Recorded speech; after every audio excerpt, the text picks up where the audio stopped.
happy the Lions didn't trade for Myles Garrett. Would you have traded Jack Campbell a first, a second, and a third? Myles Garrett may have had more sacks than Aiden Hutchinson last year, but Hutch had more pressures, more hurries, more QB hits, and has forced more fumbles over the last 3 seasons than Garrett has. I'm sorry, have the Rams already been handed a Super Bowl trophy? No, I didn't think so. But congrats on winning the offseason. 2025 NFL.com's offseason winners were the Vikings, Commanders, and the Raiders, all of which missed the playoffs. Think about it. The reigning Super Bowl champion Seattle Seahawks didn't make some blockbuster deal last year in the offseason. No one thought Sam Darnold was winning them a Super Bowl, and all the talent they surrounded him with, homegrown. Los Angeles traded Verse after a disappointing sophomore season. Good for them. Anything short of a Super Bowl now is a major failure, plus they do not have a 2027 draft class. As far as I'm concerned, the Lions don't have an all-in one-year window. Holmes hasn't run into not being able to re-sign one of his guys yet, and the way he's maneuvered the cap, he's going to continue to be able to do that. So I don't want the Lions to set up a we have to win the Super Bowl this season or else type of year. The Lions may have not been willing to roll the dice on this, but neither did Seattle last offseason. There's no reason to think the window is closing anytime soon.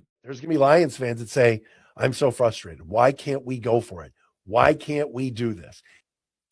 Ripping on Brad Holmes and saying Brad Holmes has failed you as a Lions fan, I think is very short-sighted. I think 2 things can be true at once. I think you can be a little bit upset that Myles Garrett is coming to the NFC. I think you can be. I think you can be frustrated that Brad doesn't go against his own philosophy of draft, develop, and re-sign, and doesn't make the gutsy move, the splashy move. This could really backfire on the Rams. How about get angry at your stupid team that's never won a championship? Don't get mad at me. You're the mopes who said that Myles Garrett would never get traded. Oh, 2-6, so unrealistic. There you go. Blow it out your ass. You know how guys like Garrett get moved? When you're relentless. Rappaport just said it. Browns didn't want to trade him, but the Rams kept calling, and they kept adding to the deal. Bottom line is, this is why the Rams have something in their trophy case and why you don't. The Rams literally outside the bedroom holding a boombox saying, but wait, there's more. How about this? How about this? How about that? I don't know where this is coming from either, but I'm basically going to put a bullet in the text machine. Oh, what were we going to do? Trade Hutch? No. You act like there's only one player that could satisfy the Browns' needs. And we don't even need to go there because you don't have the balls to pull a move like this. Just call it. You were never making a move like this. Your GM was so rocked up, he walked in stunting because he took, let me check my notes for a second, Derek Moore. No, you were never making this move. That's not the point. The teams that are in it to win it. Hey, remember all the people out, the Lions have bills to pay. They can't afford. What bills are the Rams paying besides all of them? They went out and rebuilt their entire secondary. They went out and gave their quarterback more money. Again, now they can't extend or won't extend Puka in 2 years. Who cares? Puka might be in rehab. This is true. Who cares? Sparking a lot of debate that the Lions need to go with the FYO pick model that the Rams went through, that they may need to make power moves and get over that hump. I don't think they need to make power moves to get over that hump, in my opinion. I don't think they need to consistently do it. I understand what Brad Holmes is doing. I think it's been 5 seasons going into 6 because, yeah, so they go into their 6th season. So they train of thought is that they're building something sustainable. So you can't say F those picks, and start, going out there getting on commodities without a foundation. And they're creating a foundation around drafted players, which is the cheaper way to do it. They cleaned up the cap situation the first 2 seasons. They got a lot of players that fit their mantra, and it's hard to integrate players from other organizations, or free agents and have them fit what you do. We've seen the Jarius Byrd go from Buffalo to New Orleans and not work. We've seen the Washington Redskins, a number of free agents they brought there. Albert Haynesworth being the most famous. It hasn't worked. So I feel like fans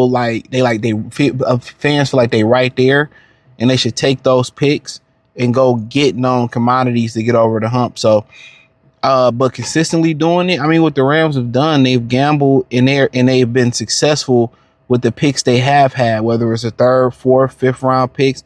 They've been successful. And I think a lot of people look at the Lions have been successful in those middle rounds and late rounds and finding undrafted free agents. They've been very successful in doing that. So it's hard to be like, we know Brad can get the most out of those picks, but I'm cool. I feel like at some point they should have really went over the got over the hump or pushed it over the hump and got somebody, but they got other things they got to figure out. I think they got a great foundation of football players from drafting.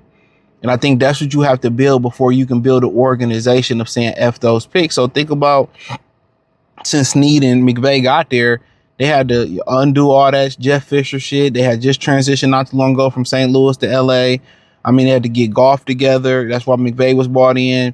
You got Todd Gurley. They built the roster. Then kind of Gurley got hurt. Golf kind of fell out. Then they went to FOP. It built up to kind of getting there, getting to Super Bowls, man. But the Eagles has kind of been the perfect blend of F those picks and, and also drafting players. They got the perfect blend. But I think the Lions are just trying to build the foundation of a program. And then now, trying to build something that's sustainable.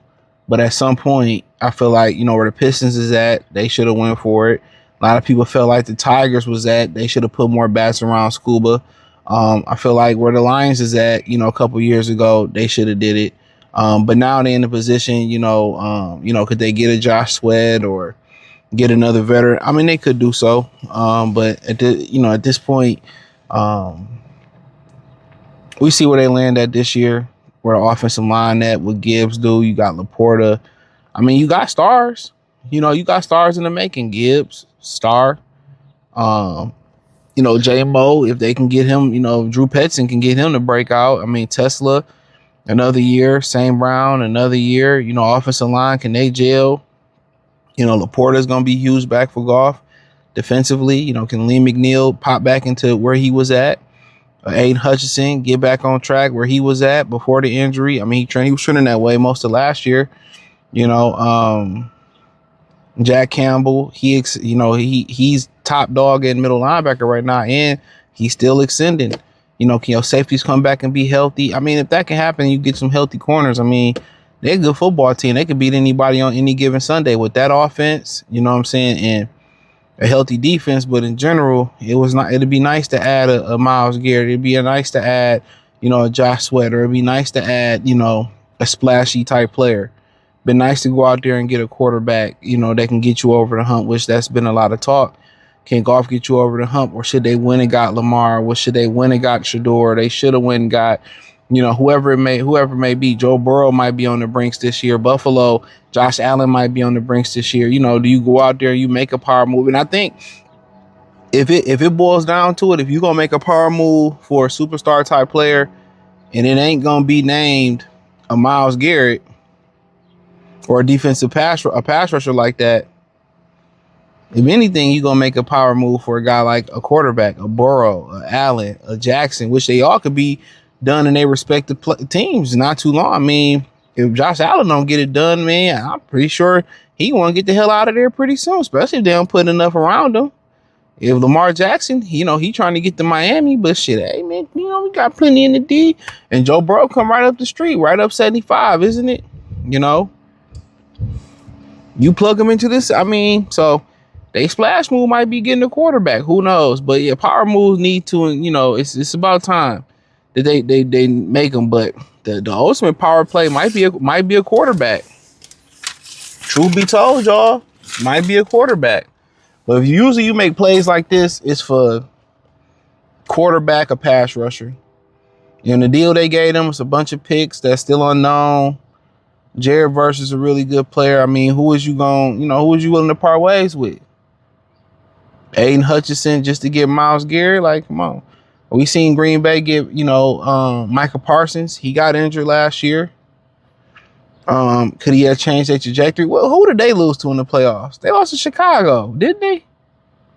So that could have changed that game. Definitely could have changed that game. But remember, when you risk your capital, you risk your players, you risk your draft capital, and you put it into all your eggs in one basket, and it don't work, or they get injured.